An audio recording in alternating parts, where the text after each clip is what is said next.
Good morning, Dr. Mowle.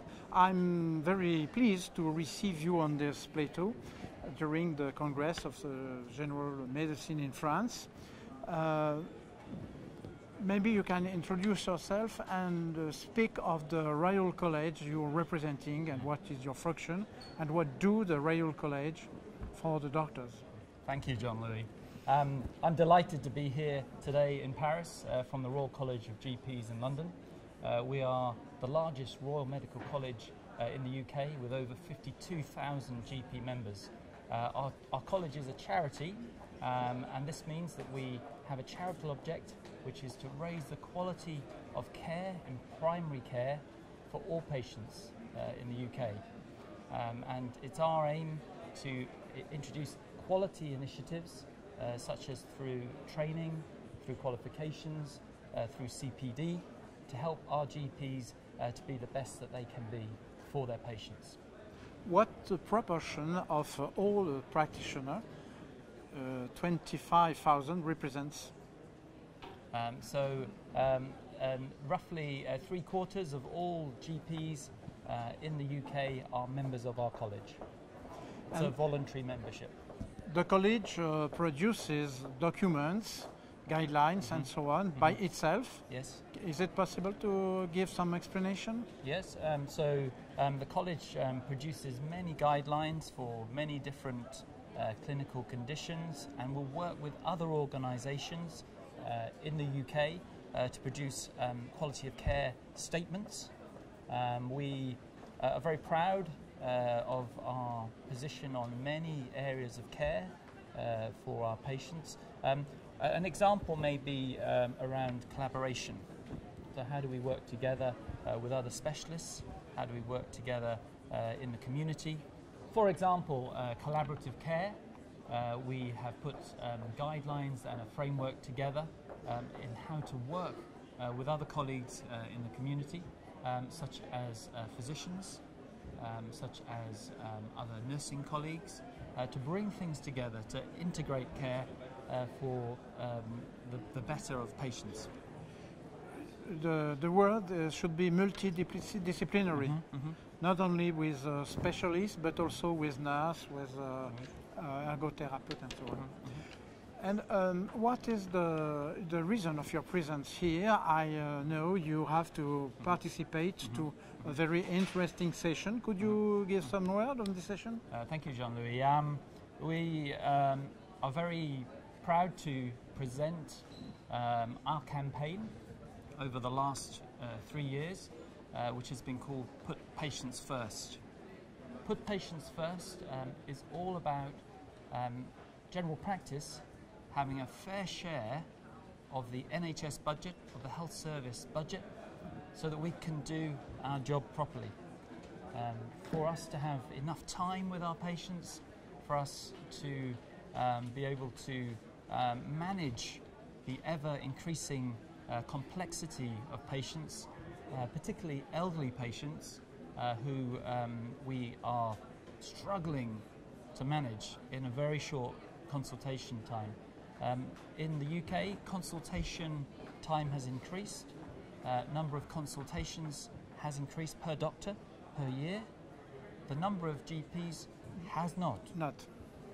In fact, the number of GPs in the UK has slightly gone down, despite numbers going up. We know that workload for an English GP has gone up by over 15% in 5 years, and yet the number of GPs has slightly gone down. This is not sustainable and it's not safe. It's not safe for patients. We have campaigned very hard to have an increased share of the NHS budget, and the government in England has agreed to this. Not to everything we have asked, but most things.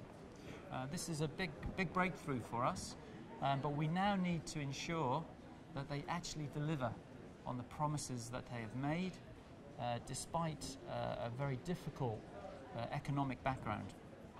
Could you drop some word on the way this campaign runs? What are the targets, for instance? Key components of any campaign is to get your patients behind you, is to get the public behind you and have a very high profile. Our campaign started with a petition signed by over 300,000 citizens, delivered to the Prime Minister. This immediately gave us a very high profile. Our college from there has publicised its campaign at every possible juncture, and we are very rarely out of the TV, print. Every day the college has a presence in the media somewhere, be it on the radio, be it on TV, be it in the print, and we are always promoting this campaign. We never forget it. I suppose French doctors will be very interesting the way you work. Mm-hmm. What is the future of your action? What do you intend to do in the next few years? I suppose it's already started. Many things have started, so we've looked at how we can support practices that are struggling, investing training and support for those practices. We are looking at ways of reducing unnecessary bureaucracy, paperwork. We try to cut down paperwork. We are trying to train and recruit an additional 5,000 GPs in England by the end of 2020. That's a huge commitment, 5,000 extra GPs. So we're training more GPs. We have more GPs enter GP training this year than any other year. And we will still fall short, but we are, and the politicians, the Secretary of State for Health is absolutely determined that we will get those extra 5,000 GPs by 2020.